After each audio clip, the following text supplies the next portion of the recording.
Okay. ಈಗ ದೊಡ್ಡೋರ್ಗೂ ಆತರ ಆಸೆ ಆಗುತ್ತಾ ಮಣ್ಣು ಹೌದು. ತಿನ್ಬೇಕು ಅಂತ? ಮಣ್ಣು ಅಲ್ಲ, ದೊಡ್ಡವರು ಸ್ವಲ್ಪ ಆ, ಇದು ಅಕ್ಕಿ ತಿಂತಾರೆ. ಹಾ. ಅಂದ್ರೆ ಯಾವ್ದು ಬೇಯಿಸಿಲ್ಲ ಅದು ಹಾ. ಅಕ್ಕಿ ತಿಂತಾರೆ, ಅವ್ರಿಗೆ ಅದಿಷ್ಟ. ಇಲ್ಲಾಂದ್ರೆ ಚಾಕ್ ಪೌಡ್ರು, ಓಕೆ. ಕೆಲವರು ಐಸ್ ಚಿಪ್ಸ್ ತಿಂತಾರೆ. ಹಾ, ಹಾ. ಅದು ದೊಡ್ಡವರಲ್ಲಿ ಕಾಣಿಸ್ಕೊಳ್ಳೋ ಪೈಕಾ ಸಿಂಪ್ಟಮ್ಸ್.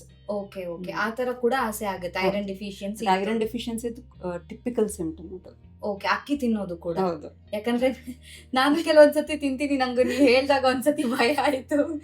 So, ಜಾಸ್ತಿ ತಿಂತಾರೆ ಐರನ್ ಡೆಫಿಷಿಯನ್ಸಿ ಪೇಷಂಟ್ಸ್ ಬಂದು ನನ್ಗೆ ಅಕ್ಕಿ ತಿನ್ಲಿಕ್ಕೆ ತುಂಬಾ ಆಸೆ ಆಗುತ್ತೆ ಡಾಕ್ಟರ್, ಅದೇ ನಿಮ್ ಸಿಂಪ್ಟಮ್ ಅಂತ. Okay, okay, okay. So in ಮುಂದೆ ನಾನು ಕೇರ್ಫುಲ್ ಆಗಿರ್ತೀನಿ ನೀವು ಹೇಳಿರೋ ಐರನ್ ಲೆವೆಲ್ಸ್ ಚೆಕ್ ಮಾಡ್ಕೊಳ್ಳಿ. ಡಾಕ್ಟರ್, ಹಾಗಿದ್ರೆ ಈಗ ಸಿಂಪ್ಟಮ್ಸ್ ಬಗ್ಗೆ ಹೇಳಿದ್ರೆ, ವಿದೌಟ್ ಸಿಂಪ್ಟಮ್ ಬರಬಹುದಾ ಐರನ್ ಡೆಫಿಷಿಯನ್ಸಿ ಹೇಗೆ ಅಂತ? ಹಾ, ಅಂದ್ರೆ ಕಡಿಮೆ ಅಂದ್ರೆ ಮೈಲ್ಡ್ ಸಿಂಪ್ಟಮ್ಸ್ ಬರ್ಬೋದು. ಮೇ ಬಿ ಇದು ಕಾನ್ಸಂಟ್ರೇಷನ್ ಪ್ರಾಬ್ಲಮ್ಸ್, ಅಂದ್ರೆ ಹೇರ್ ಲಾಸ್ ಸ್ಟಾರ್ಟಿಂಗ್ ಬರ್ಬೋದು. So with symptoms, without symptoms ಕೂಡ ಬರುವಂತ ಚಾನ್ಸಸ್ ಇರುತ್ತೆ. ಹೌದು.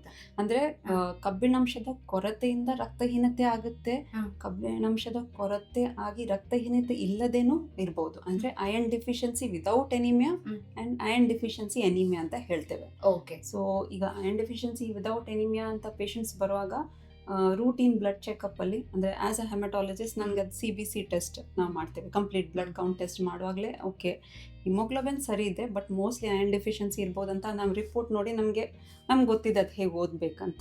ಸೊ ಅದಕ್ಕೆ ತಕ್ಕಾಗಿ ನಾವು ಐರನ್ ಟೆಸ್ಟ್, ಫೆರಿಟಿನ್ ಅಂತ, ಸೀರಮ್ ಫೆರಿಟಿನ್ ಅಂತ ಮಾಡ್ತೇವೆ. ಅದು ಲೋ ಬರುವಾಗ that condition is called iron deficiency without anaemia. ಅಂದ್ರೆ ರಕ್ತಹೀನತೆ ಇರಲ್ಲ ಅದರಲ್ಲಿ, ಕಬ್ಬಿಣಾಂಶದ ಕೊರತೆ ಇದೆ, ರಕ್ತಹೀನತೆ ಇರಲ್ಲ. ಹೌದು. ಹಾಗಾದ್ರೆ ಈಗ ಕನೆಕ್ಷನ್ ಇದೆಯಾ ಅನೀಮಿಯಾ ಹಾಗೇನೆ ಐರನ್ ಡೆಫಿಷಿಯನ್ಸಿಗೆ? ಕ್ಲೋಸ್ಡ್ ಕನೆಕ್ಷನ್ಸ್ ಇದೆ ಹಾಗಾದ್ರೆ? ಹೌದು. ಅಂದ್ರೆ ರಕ್ತಹೀನತೆ ಆರ್ ಅನೀಮಿಯಾಕ್ಕೆ ನಾನಾ ಕಾರಣಗಳಿರುತ್ತೆ.